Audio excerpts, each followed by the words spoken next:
Hello, everyone. Good morning, good noon, and good evening to all who all are joining us globally today. Yes, welcome you all to yet another episode of Azure Happy Hours. Uh, yes, my name is Parth Varu, and I am the event program manager for Microsoft Reactor Bengaluru. Before we begin, let's go through our code of conduct. We are all here to learn together, so please be respectful of other people's views, understanding of differences, being kind and considerate in a way we all engage. Yes, we do encourage you all to participate. Please drop all your questions in the chat, and our host and the speaker for today's session will take up the questions from there. So, before I bring in Reshmi, so I would like to ask you one question. So, have you ever tried GitHub Copilot? Tell us like your experience about the GitHub Copilot in the comment section. So now I'd like to bring in Reshmi Sriram. Hi Reshmi, Hi Pat, good evening. How are you? I am good. Good evening to you as well. I love your cap, by the way. How do I get a hold of that?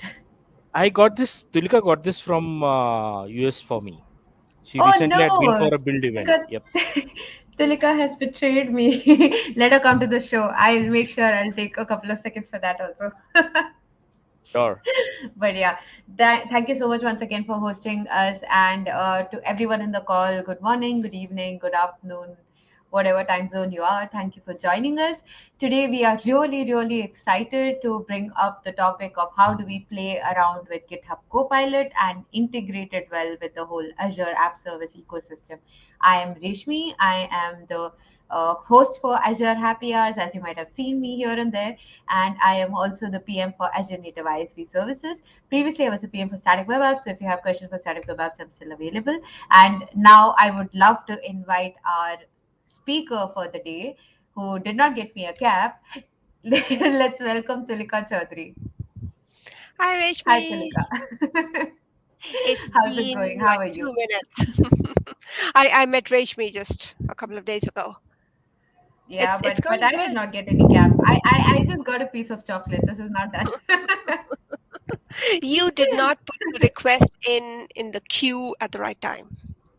Yep. Okay. So it's a missed opportunity. I'll keep that in Yes. mind. Next time when you go for Ignite, I'm going to make sure I put a list of requirements. And people in the chat as well are going to drop requirements for microserviceability. So good for you. But yeah, thank you so much once again, Parth. With Thank that, you. we start off with the show and hope you guys get a great learning experience. To begin the show, just I want to take a quick second to call it out that we have a huge collection of the videos that we have done in Azure Happy Hours, ranging on a very wide set of topics, right? Going all the way from programming languages to AI models to GitHub Copilot, whatnot, right? It's a hub where you can learn about multiple things in just one go. So make sure you take out some time. If you have not watched the previous episodes, you make out some time and check out all the videos that we have in the playlist. We'll keep moderating and updating this playlist so that we have all the latest content over here. And with that, I'm going to pass it on to Tulika. So, Tulika, just a quick introduction for the folks. I'm sure you have already been here multiple times, so people know everything about you, but they would love to hear about you nevertheless. And then we go towards what you want to discuss today. Thank you, Rashmi. So I'm Tulika. I've been with Microsoft about 18 years, too long. And I'm a product manager with Azure App Service. So I'm here to talk about app service, but I also wanted, with all the buzz that we see around I just wanted to talk a little bit about how you could build something cool with AI and then, use Azure Service or Azure App Service as your cloud hosting to deploy your apps onto the cloud. That, Rashmi, that's my really screen good is to. visible. Yeah. I just want to check with you. Like, I just make sure that when the speaker is there, I just double check with them that they're ready to share the screen. So it looks like you're good to go. So I can bring up the screen, right? Yes, yes. Awesome. So here we go. Everyone's all yours. And I see a huge participation of live streaming folks. So Tulika, I really am very excited on what is coming. Thank you, Rashmi. So, jumping right in. I'm going to start with a small video. Now, and rate me. So, what responses did we get in the chat? How many people have used GitHub Copilot or part? We do get a good mixture, right? Like majority of the folks have definitely tried it out. People are even constantly using it, so that's a good positive sign. And I know, if I remember correctly from the facts, we have already seen that the GitHub Copilot's presence in the last 1 year has helped in bringing down the uh, coding efforts that's being put by an individual developer by 45% or more, Yeah. right? So I am super stoked that everyone who's watching it is also a huge enthusiastic fan. And for the folks who have not yet signed up for this, guys, please go sign up for GitHub Copilot right now. The link is featured in your chat on the screen. You need to make sure that you have this in your pockets when you're coding, because it's going to make your life so simple. And Tulika is going to show us how. So yeah, back to you, Tulika. All right, let's start a small video about GitHub Copilot.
Wow. I could not stop vibing to that song. I mean, wow. Um, so this was, in fact, right now we are at GitHub Copilot X. That's why you see the video, which is the GitHub Copilot. So we've already moved to the next generation of GitHub Copilot. We are at GitHub Copilot X, and the features that I'm going to show, um, it's impossible. There's so many features in there that it's impossible to show all of them. But the ones that I'm going to try and show is what we get with Xpilot X, Copilot X.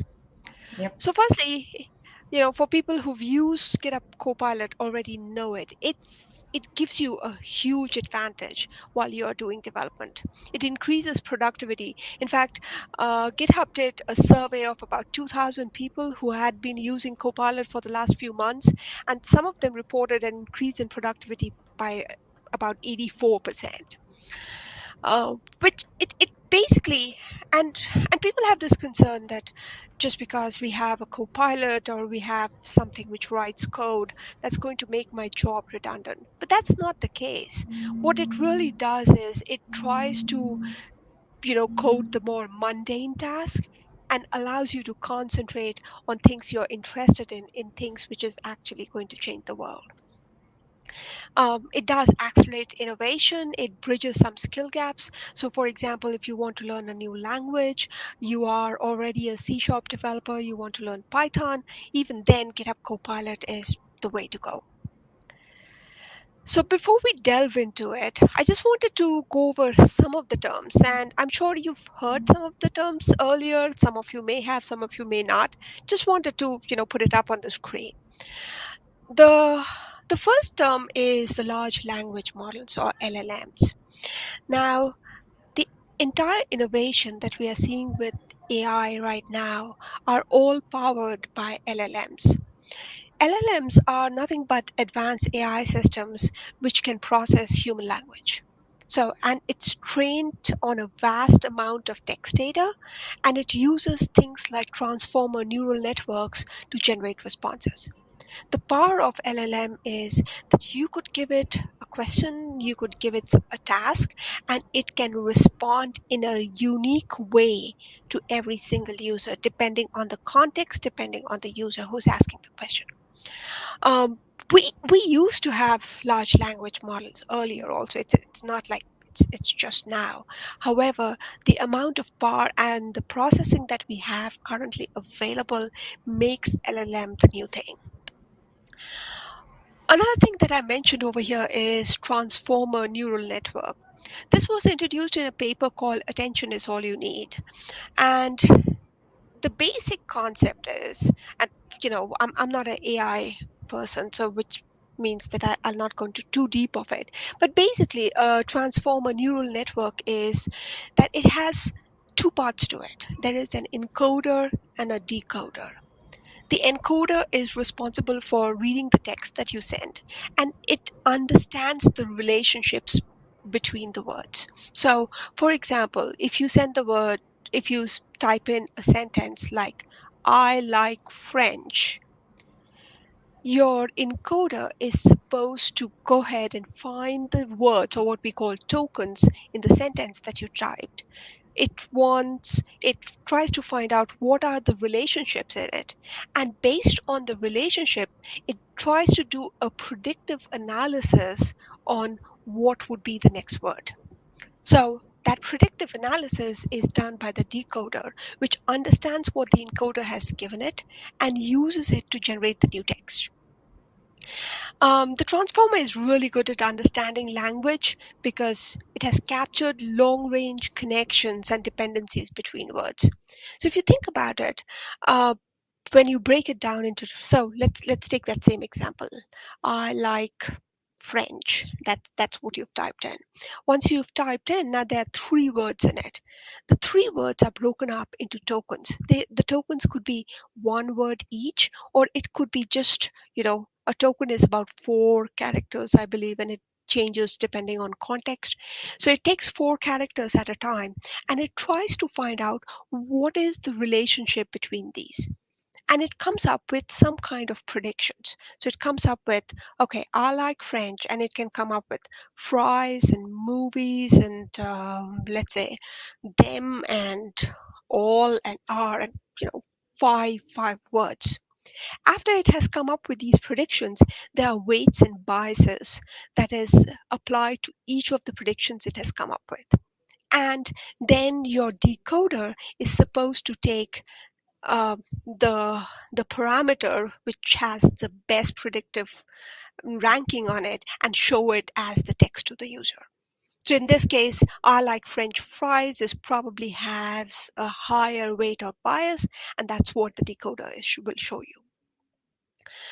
Now, once we have the LLMs and the transformer neural network, that is what is used in GPT. GPT stands for Generative Pre-trained Transformer, which was developed by a large community of people who came together called the OpenAI. And the GPT-3, which is, so we are right now actually in GPT 3.5 Turbo. GPT-3 was the predecessor to it. GPT-3 had around 175 million parameters. A parameter is nothing but the weights and biases that you can put into a system, which allows you to make a determination of what are the actual neural networks. And you can see that that's a huge number, 175 million parameters. But GPT-4 is believed to have 170 trillion parameters. So it's like several times what GPT-3 could do. GPT is pre-trained on a diverse set of internet text data, enabling it to learn patterns, grammar, contextual understanding, and therefore, I mean, if you've ever used ChatGPT, it has a huge knowledge base of mainly culled from the internet, where it can take that text and form all these transformations on it. Mhm. Turika, we do have a question here if you want to pick it up immediately. Hmm. So Sure. Nidish is asking us what exactly is the difference between NLP and LLM? So I could almost say that natural language processing was almost the precursor to LLM. Natural language processing just basically says that I can understand language tokens and do some work with it. What it did not have was a fully trained AI system which could now do the various connections. So natural language processing was doing more of a single translate. So like Google Translate. That's what natural language processing was trying to do. With large language models, our entire database, if you will, of text data is so large, and because it uses the transformer neural network, it can do all these millions of connections between every single thing that you type in. It's almost like a precursor or much a smaller version. Yeah, yeah, that actually makes sense. So basically, like NLP is probably the first seed that we planted, and it's now developed into a huge LLM model, which has like multiple layers of NLP kind of study and learning that has happened between the. Now, one of the advantages of a large language model is we can tweak how it is trained. So we can tweak the data on which it is trained. And that is what OpenAI Codex does. So this is a Mhm. large language model which is developed by OpenAI. It is based on the GPT-3 architecture, and it specifically is trained to understand and generate code. So remember how a large language model is like all or most text on the internet? Now we can Mhm. limit it to say, oh, only train on code. And that's what OpenAI Codex has done. Yeah, And yeah. therefore, it can process programming languages, Python, JavaScript, TypeScript, Ruby, etc., because it's trained on code. And Mhm. these are publicly available code. Like if you go on the internet and you search for anything that you want to code, there are so many options available. And because there are so many options available, we could train a codex which is just on code. Understood. And Yeah. and that's what Copilot is using. So just wanted to go over some of the terms before we jump into Copilot. Mhm. So once you enable the GitHub Copilot, this is what it basically does. It takes a context. The context is now, even though we call it GitHub Copilot, the code doesn't actually need to sit in GitHub.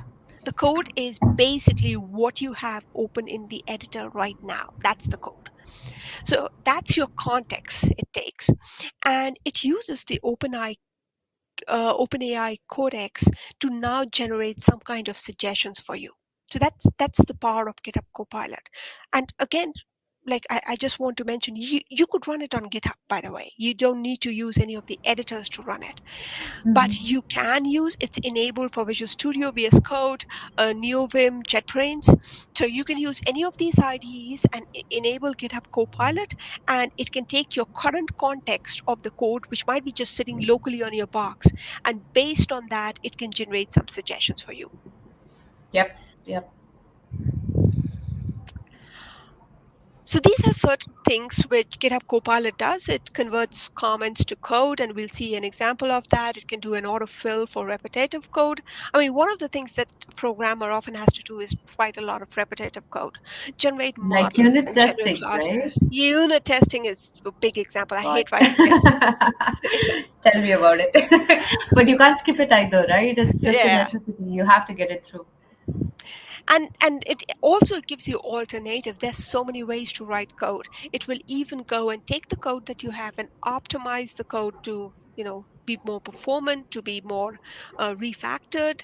So it can do all that for you. And this is GitHub Copilot. GitHub Copilot X will take it one level further and will show you what it can do. So it's really cool to see. Awesome. So Before we start the demo, there's a couple more questions. I thought maybe I can just quickly have them because they seem a little more on the theoretical side. mhm. So the first question that we see is from Baba Singh. They're asking, does GPT user, I think use. Okay, does GPT use TensorFlow behind? Would you be aware of that? GPT, as far as I know, does not use TensorFlow behind it. Okay, okay. So I hope that answers your question, Baba. And AK asks if can Copilot use GPT or also other LLMs? I think So, regarding GitHub Copilot, is it? yeah, so GitHub Copilot does use GPT. It's built on GPT. So right now, there is there is no way for you to change. So I guess the question is, can I change the LLM and not Yes, use yeah, GPT and something else? And right now that yes. we don't have an option. But you can actually create your own copilot if you want to. So let's say that as a company, you have this internal database of all coding stuff. Maybe that's the code which is residing inside your organization. And you could bring a Copilot, you could easily create a Copilot and point it to the, a data set for training, which is your organization's code, and then integrate it into whatever IDE you want. And we've made that really, really easy. So this is again not an AI kind of session, so I can't show how to do that. But I can post more documentation on how to do it, and it's pretty easy to do. Yeah, this is basically how we do it using Azure OpenAI, right? You basically like create your own resource, add the data, train it, and create a layer on top of the existing model like GPT, Codex, etc. And now with the trained data, you have your own LLM which you can just plug and play with your own resource, Correct. right? Correct. Yeah. Yeah. A For lot the of folks who have not tried it, I guess we should definitely drop it in the chat as well. Links to explore Azure OpenAI. Maybe we can do it towards the end of the session. But yeah. right now, we'll probably stick to how we are. Oh, are you bringing it up? So I just, bringing up the page in case anybody's interested. Okay. We Yeah. also dropped Yeah. it in the chat. Yeah. So if you want to sign up to GitHub Copilot, you can. It's integrated. So as you can see, these are the four IDEs it's integrated in. Now, again, going back to the earlier question, this is using GPT 3.5 Turbo. So that's the LLM that we are using, but you can create your own Copilot which uses something else. And again, Correct. as Yeah. I said, one of the examples is we do have a lot of partners we work with who are actually training their models on their own organizational code rather than code which is sitting elsewhere. Yep. Yep. It gives you the Wonderful. steps. Yeah, sorry. No, no, I was just saying that I hope it did answer the question, and we are done with a good set of questions now. So maybe we can also jump to the demo whenever you're ready.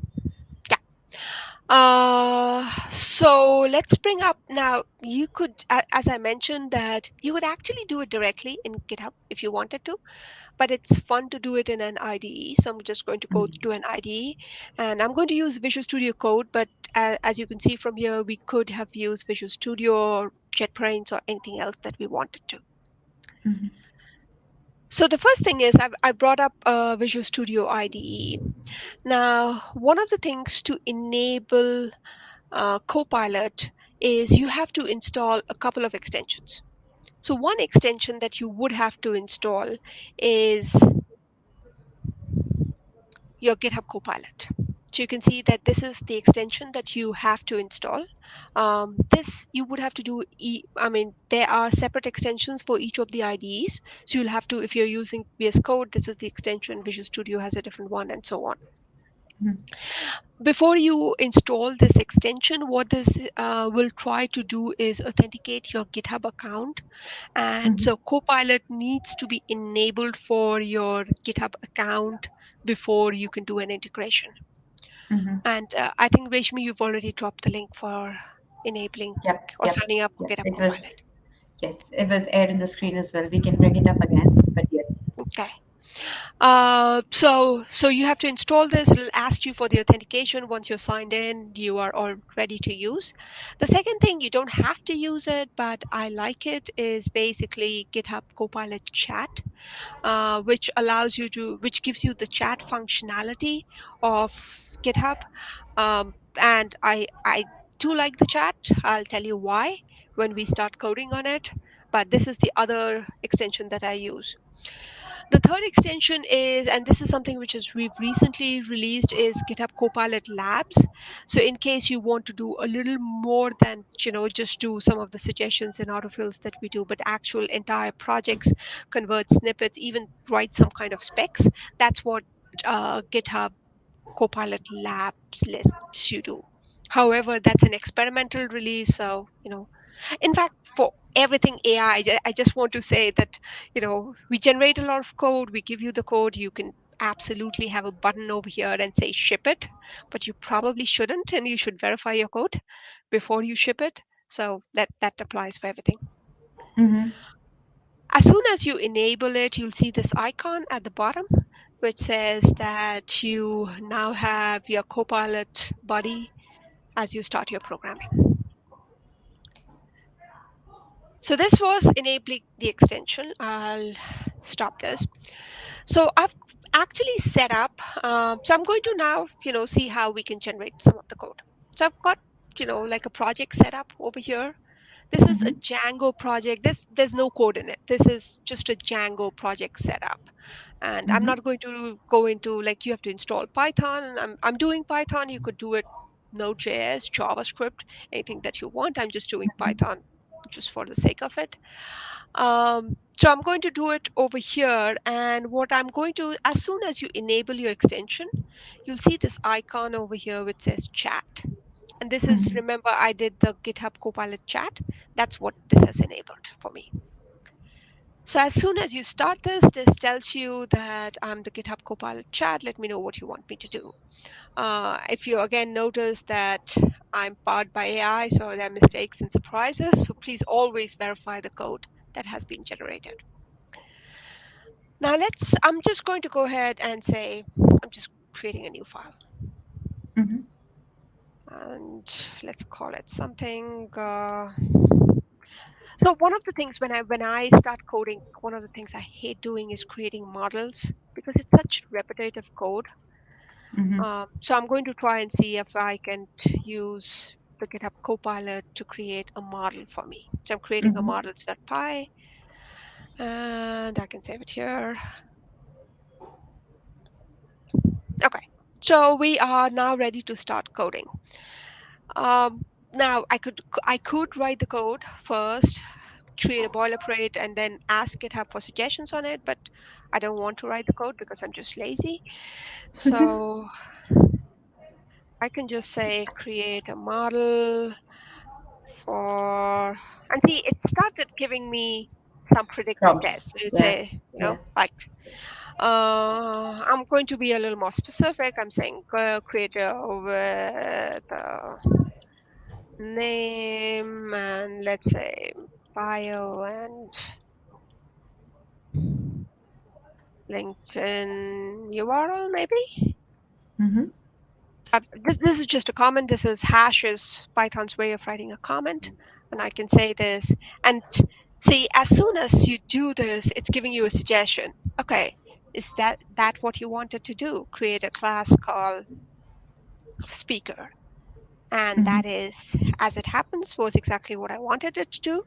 Pressing tab over here is just going to accept the suggestion. So in this case, it's accepted the suggestion that create a class, and I hit enter, and now it's auto-generated the code for me. So see how I just gave a comment, and based on the comment, it's saying, okay, so you said name, bio, LinkedIn URL. I'm going to, do that, and I'm going to add it to the model. So that, I mean, your model is already created. It's even defining that you should define a self. We say, okay, that's good, and return the self name. That's good. My class is all ready. And this, I mean, again, this is a small class. You probably could have done it in a couple of minutes, but you still would have to think about, how should I do like a max length? Should I do a text field? How do I verify URLs? And this is automatically done it for you. So now let's go ahead. Now, the thing that I found very interesting is because I created a class called speaker, it's now giving me Mm-hmm. a suggestion that generally for speaker, you also have a talk class because what is the speaker supposed to do? Correct. So it's telling me create a model for a talk with a title, description, date, and time, which I Yeah. like the suggestion, so I'm just going to take it. And now it's decided it wants to create a talk class for me, and it's generated the code. I mean, imagine all this while for like the last 20 lines of code that you have written, you've probably just used the whole of your keyboard for line number one, and every other time you've used just tab and enter. Tab. Yeah, That's it. that's it. you know. And if I wasn't talking so much, I could have done it in like 1.5 minutes.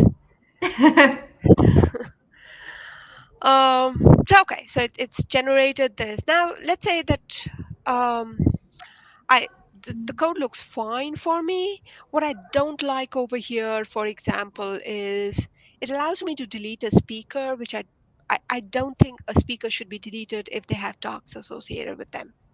So I Mm-hmm. can say, okay, I don't like this,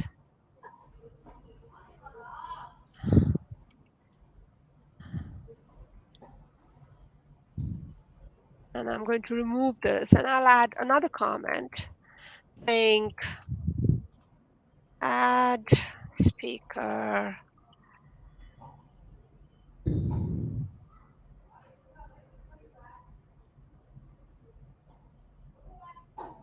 It's already giving me, so it's figured out, okay, I don't like the fact that you can delete the speaker. So it's saying, okay, don't delete a speaker if they have a talk associated with them, which is Mm-hmm. fine. And I'm saying, um, I think, well, we'll go with that. And see, it has changed the Perfect. code now, saying that only delete it. So if the speaker has no talks associated with them, which is very Yes. cool. Because we looked at the code, we had a better suggestion, and it takes it. We can also Mm-hmm. do something like, um, I want a talk code, so I can say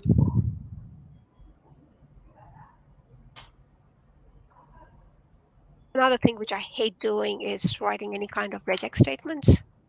Mm. Oh, tell me about it. I half the time just have to go for search for some online regex generator, figure out how do you write it. God, I mean, it's a pain. I have massive respect for folks who can do it without having an online tool. Like, wow. And I don't know, three numbers. Let's accept that. Let's say,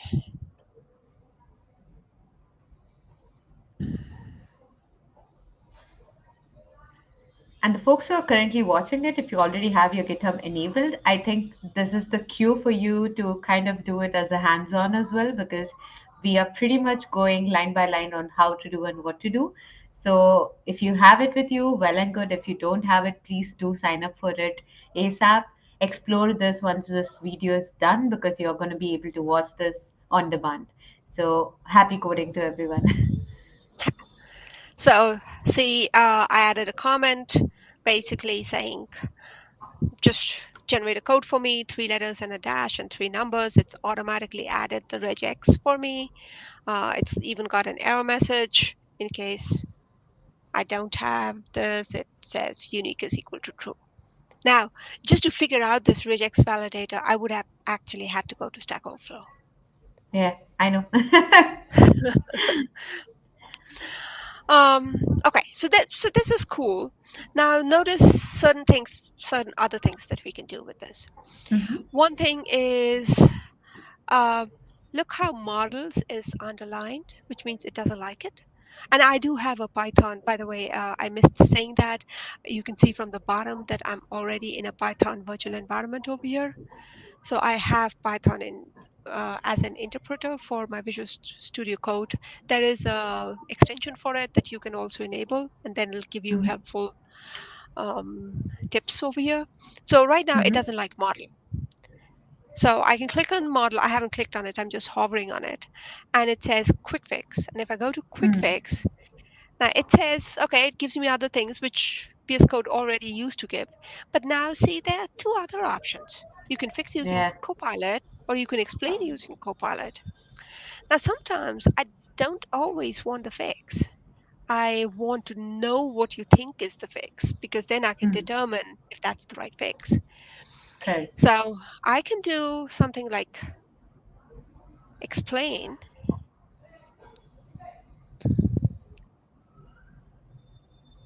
and it says, okay, it seems you're using the model class, and and so basically you need to do this if you want to use the model class. So it's telling me your problem is in Django, models is a module.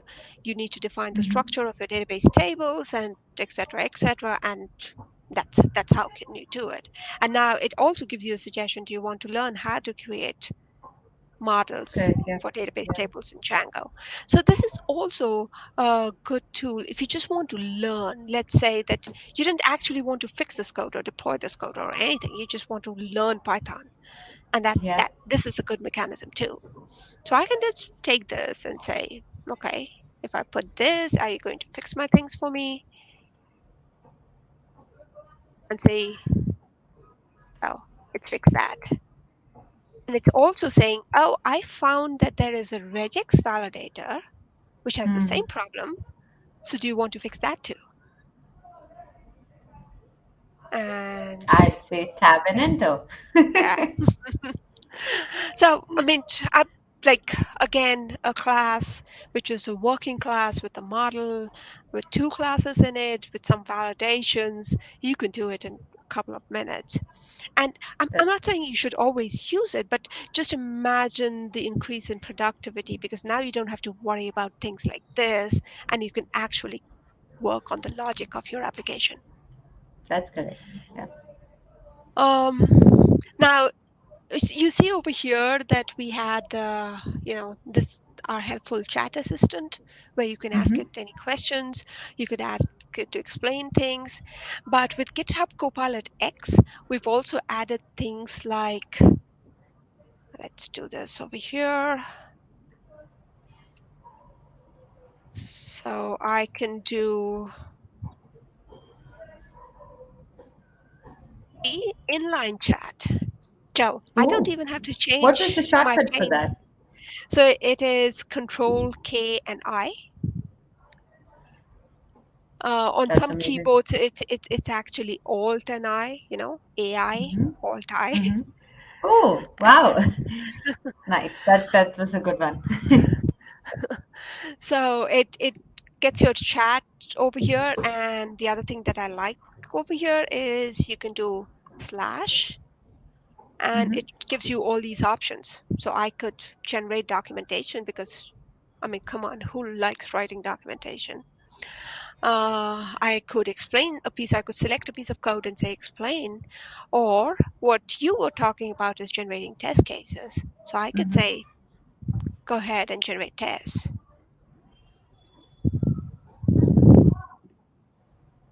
And it's gonna dump all of that in the same file. Is that how it's gonna work?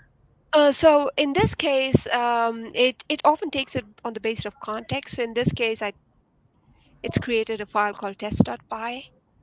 Awesome. Yeah, I would prefer that as well, right? Because you need to have that kind of like unit separation so that every time you want to run tests, you don't have to go to the models.py. You can just submit this test.py to whatever test tool that you're running for automation, Mhm. like Cypress Yeah, or whatever be. so it's generated the Wow, look test at the cases number for of you. tests it's written. I'm Yeah, sure like if we were writing, we would not have thought of so many cases, right? It's yeah, probably picked up all the edge cases possible. correct. Crazy. So it's generated the test cases, and I can either say accept, discard, and I could also say regenerate, by the way. So if you don't like this and you think that it could do a better job, now this is a model which keeps on learning. So Mm, depending on whether you accept or whether you discard, that's a learning point for the model based on your context. So now, if you say discard or you say regenerate, it will figure out, okay, maybe I should give you a different option, and you mm. could get a different option and see if you like that better for your scenario. I'm just going to accept over here, and you can see that we have the test.py right there Yeah, for my yeah. application. And maybe just for the sake of it, we'll also do, I mean, why not?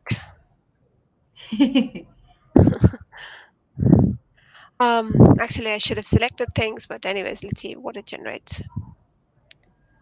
So it's I think generated this it is like, from the yeah. cursor point. So it basically tells me that there's a unit test for this. It's generated at the cursor point. In case you want like a documentation for your whole file, you could just select the file and say doc, and it'll generate documentation for your whole Yeah, thing. yeah. This will it also work if you just write it down in the chat? Like if in the chat if you just write like a Correct. slash doc? Okay. Yeah. So you can do a slash doc here. Actually, you can do a slash over here. My screen is so big, and that's your fault, Rashmi, that I can't see anything. So you can see over here that we have these all the options which are available. So you can you, you notice over here we even have a VS Code option. So Yeah. maybe you didn't want it something about code, but you want to figure out things about VS Code and how to get around with it, or whichever editor you're using. Hmm. And you could use that and ask it a question, and it'll tell you something which is specific to VS Code. Wow. Okay, so that's what I wanted to show about Copilot. There again, Yeah. Do it's we do it. we There's want to so many pick things. questions now? Sure, if there are any questions. Yeah, firstly, I must say, like, from the audience reaction that we're getting, definitely people are really hooked, and we do hear feedback of how they love Copilot, how this demo is amazing. So I am personally a big fan. I think like everyone's been like keen and stuck to the screen to figure out everything about this. The first question comes from Vijay Kulkarni. They ask if Copilot works on Mac as well. Yes, it does. So if you look Yeah. at documentation, as long as you are using one of the IDEs that we have mentioned, and we do have Visual Studio and VS Code for Mac, it works for that also. Yeah. Awesome. So that was good. The next one is just more of a, I know, fun, I would say, but I really loved it. So Bolt IO is saying that we are basically giving TDD a new name, tab-driven development. That's a good name, actually. Because that's what the future is. Yes, that's perfectly correct. Awesome. And we have Ihab asking us a question. If I am going to make a project with Django, so do I have to know to study Python OOP and Python MVC? Is it right? So you need to know if you're going to work. So I mean, with Python, you have a couple of frameworks that we got. We have Flask and we have Django. Uh, it is. I want to say that unless you're doing a whole lot of models and creating databases and stuff, you probably might be easier if you start with Flask. Just because Flask is for any kind of app. So Python is also used for a lot of like AI kind of apps, and if that's the app that you want to go for, you probably are better with Flask. You need to know some Python, but however, Mhm. you do have the GitHub Copilot, which will automatically do explanations, and it can actually teach. I know of people in my team, some of the PMs who are not familiar with Python are using GitHub Copilot to actually learn Python, because you could read a bunch of docs. And there are docs and tutorials available, but the best way to learn anything is by coding, and Yeah. GitHub Copilot does that for you. Yep, yep, that's an amazing and perfect answer. Yeah, like basically Copilot, the reason why it's called Copilot is because it's kind of driving the code to completion with you. So it's always best if you already have some sort of knowledge and precursor to what do you want to do with the code, how do you implement the code, and then you let the Copilot do the tedious work of repetitive codes or very basic things where you don't want to spend your time. So I totally agree with what Tilika said. Going forward, so Lalit has a question saying publicly available code can be very buggy. So is Mhm. GPT and Copilot X selective on what public code it uses for training? And if yes, how does it select? So that is true that publicly available code is buggy, and that's one of the reasons that we give the message that there could be mistakes in the code generated. But what we also do is that Microsoft has this whole database of best practices, things which are what we should do for optimization. So Microsoft has its own library, if you will, of best practices. So what we try to do when we have the Copilot or GitHub Copilot is run it through our database of the best practices and optimizers which are available with us to make sure that the code that we are providing is, to the best of our knowledge, as optimized and follows the best practice. That's very well answered, Tulika. We do have a good batch of questions more left in the chat, but we are already 45 minutes down the line. So I wanted to give you like a couple of minutes to wind up on the topic you wanted to do, and then maybe we can park the rest of the time to answer all the questions people have been curious about. Yeah, so I know everybody is excited about Copilot, but one of the things that we also wanted to show is that you can create an app with Copilot and it makes it very easy, but you also need to deploy the app somewhere, specifically if it's a web app. So you also need a cloud hosting solution where you can deploy your app. And I just wanted to quickly show Azure App Services for that. Hmm. So just going real quick, and I know we are short on time. Rashmi, we thought that we didn't have enough content. We'll finish early. Wasn't that the I know, plan? right? The plan was to wind up early, but clearly no. So this is the Azure application platform. It it contains a whole bunch of applications or platform things that you can use to now once you've created the app either with GitHub Copilot or using your own stuff, how do you deploy it? And some of the things that were available, some of the building blocks that you have are web apps, function apps, logic apps, container apps, static web apps. So you can use any of these offerings which are available to deploy your code. Mhm. I'm a PM for Azure App Service, so I'm talking about, and Rashmi can talk about SWA, but basically you can deploy, the power of Azure App Service is once you've written the code, you could do a one-click deploy and you could push the code onto the cloud. And if it works locally, it should work on the cloud. Yep. Um, we allow you deployment on both Windows and Linux. Not that it should matter to you. Ideally, you should write code which works on any operating system. But if you are writing code which has dependencies on the OS, we provide you both Windows and Linux hosting options. We even provide you options where you can do, like if you have Docker images and you want to push that into app service, we also provide options for that for multi-containers. The advantage of using app services, you get features like auto scale and load balancing just out of the box. So you can, say that your app at this time, for example, is getting a lot of load. If it's getting a lot of load, then you can scale out, scale up. You can do automatic rules to do that. So like every weekend, maybe you get more traffic, you can automatically set up rules and it'll do the load balancing and scaling for you. It also provides a lot of diagnostics out of the box. So you can look at metrics. You can debug your app in case you're interested. So those are the advantages of Azure App Service. To create an app service, you can just go to the portal and you see over here there is an option to create a resource. So you can click on create a resource and you can choose web app. This is the offering we're talking about. Hmm.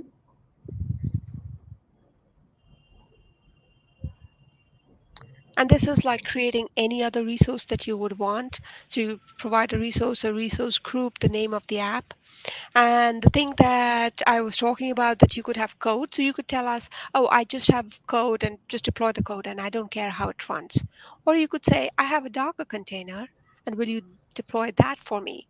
Which means that you basically have a Docker file that you want to bring to us.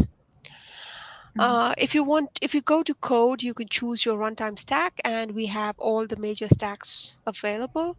So you could choose, for example, we were doing Python just now. So you could choose Python 3.11, which is the latest one. And it automatically, so Python we only have available on Linux, and you can go Best and create your performance. app. Yeah, it has the best performance. And you can go ahead, deploy your app and everything, and that'll be available. Tilika, just Uh, one point I wanted to add for the users. I think like just correct me if I'm wrong, but at least in the whole space of web app, what we try to promote is if you're trying to have some sort of playground where you're like trying out the application and want to make sure that it runs fine and perfect, the recommendation is to try out static web apps because it's free of cost. And then once it's all good to go and expand, we focus towards having an app service where you can like go above and beyond, have Docker containers, have databases, have a lot of links and stability. yeah. You could also, and I forgot to mention that you can also have like a different SKU. Mm-hmm. So we provide a range of options depending on the kind of app that you are going to use. So we provide different SKUs, and every time there's a demo, the portal is very slow. So you could, if Yeah. you just want to try, you could use the free SKU. We do provide, and this is free for your lifetime, which means that if you Ooh. just want to have a playground, you know, play on F1. But if you want, if it's a more of a production app, then you can choose one of our other plans. And you see that we've tried to classify it like production. Typically should be standard or premium, but Yeah. if you're doing dev test, you can do basic, which is much more Yeah. cheaper, as you can see.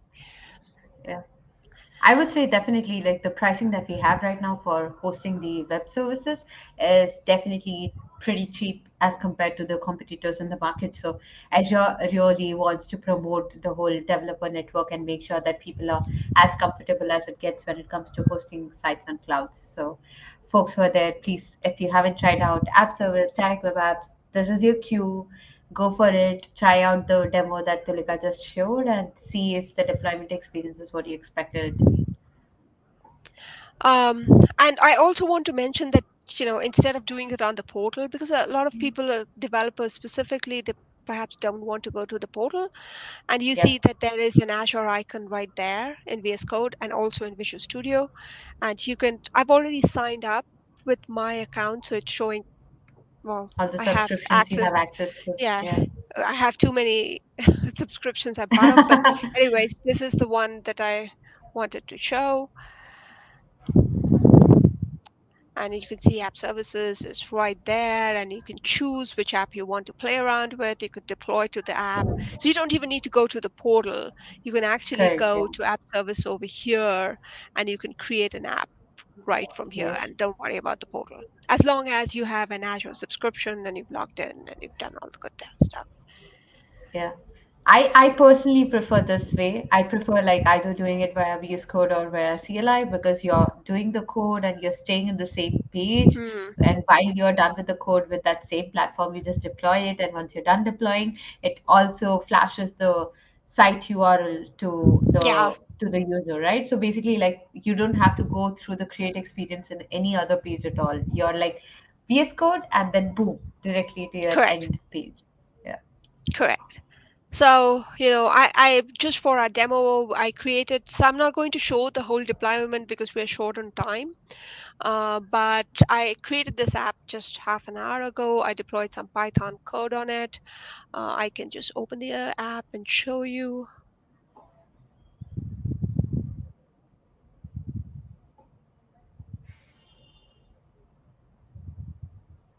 So I created a Flask app this time.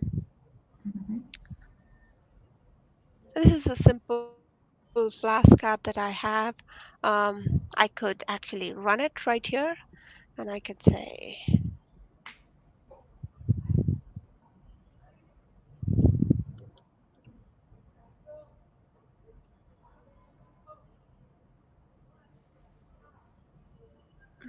oh, I'm not in my environment.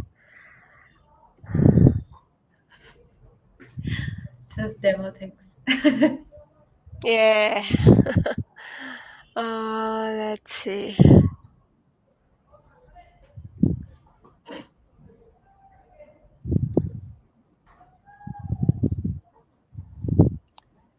Let's see if it recognizes Flask here. It's basically my startup scripts are not working. Um, so it's already given me Hmm. the URL that I can try, and I could just go over and browse. It's a very simple. I mean, it was so simple that I actually didn't need to use GitHub Copilot. It's just a hello world. It's hello world that shows the time.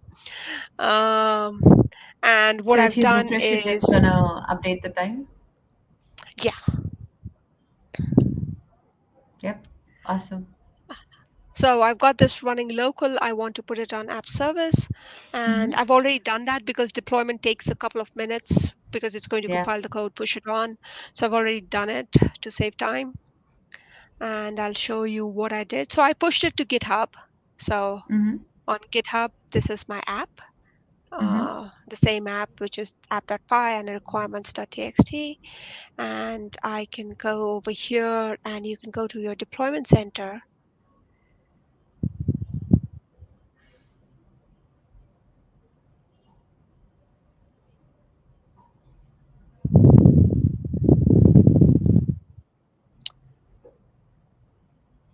And let's go to settings. So what this tells you is that I've connected to the GitHub. So I've connected to my GitHub repo. This is my repo. Great. And this is the Flask app. This is the Flask app I created. And it's connected to it. It's done the build. It's saying it's Python 3.1. We can just go right here and say browse. And the same app is now running on Azure App Service. So all I did was I had it locally. I pushed it to GitHub. I created the repo on GitHub. I went to Azure App Service and configured GitHub, and my app is up and running. And we could also Awesome. do that with the model app that we were creating. Yeah, yeah, that sounds about fair. I think this was very straightforward, and for the folks who haven't tried it, they can definitely check out the URL that we have displayed on the screen right now and on the comments, which is basically ak.ms start with Azure App Service. It's going to lead you through a journey on what app service is and how do you work on it.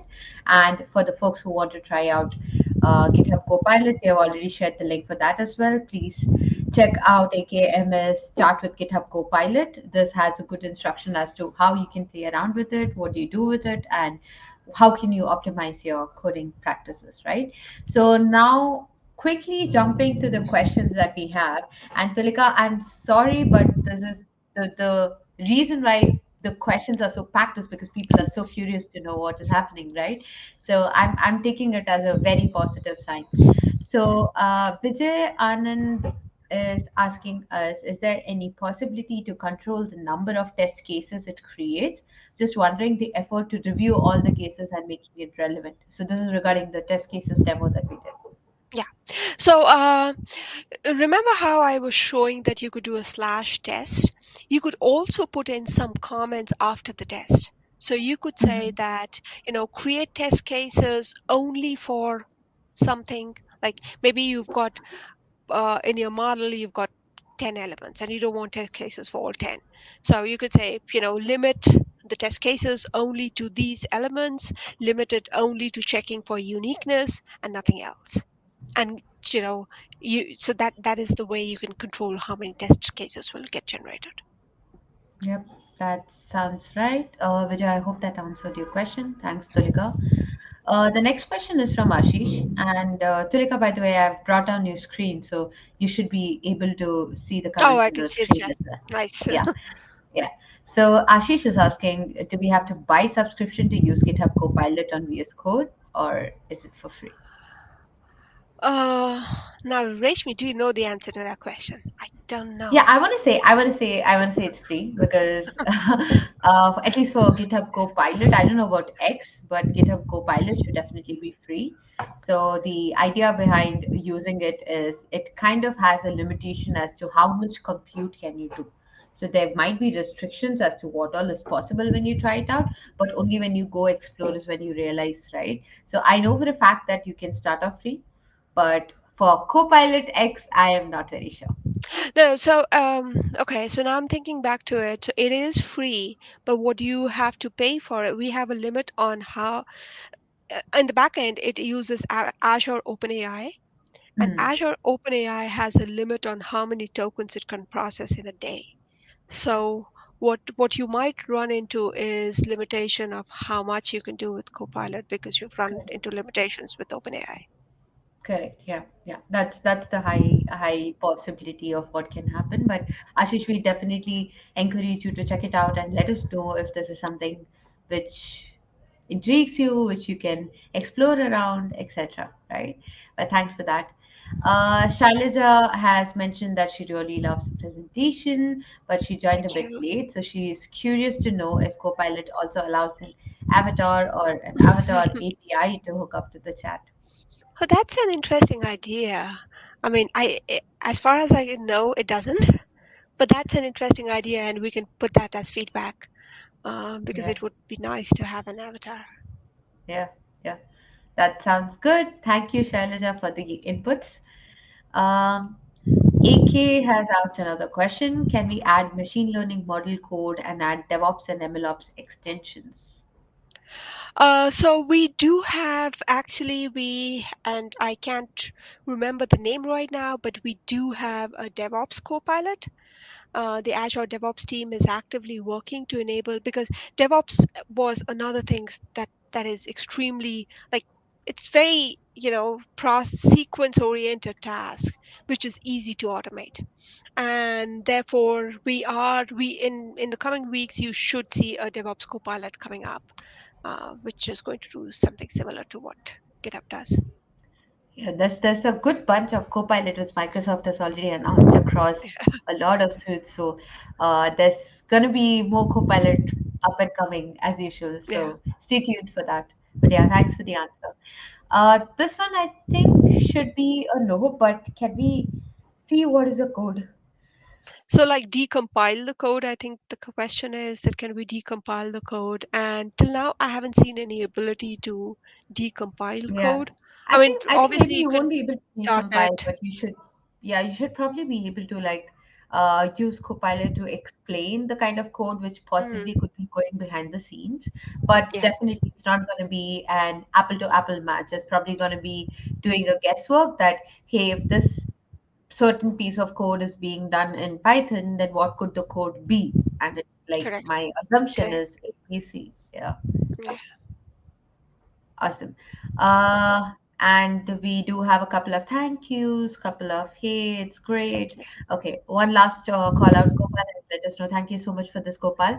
But basically, GitHub Copilot X is available only if you have an active Copilot subscription. So Yeah. this was a call out we definitely missed out on. So this is definitely again a cue for folks to try out Copilot, as you have already seen in the demo, as how amazing it was, right? It was super easy to go with, super easy to jump up on. So, thank you so much once again, Tulika, for walking us all through an amazing, interesting episode.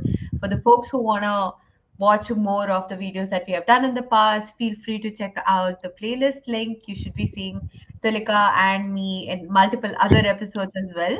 So if you see Tulika, you already know how much of an amazing speaker she is. So thank you once again for everyone who has joined us today and who is watching us later. Feel free to keep dropping your questions and reaching out to Tulika or me on other social media platforms. We would definitely get back to you with all the answers that you need for your questions. And once again, have a great weekend, great Friday. Thanks again. Thanks.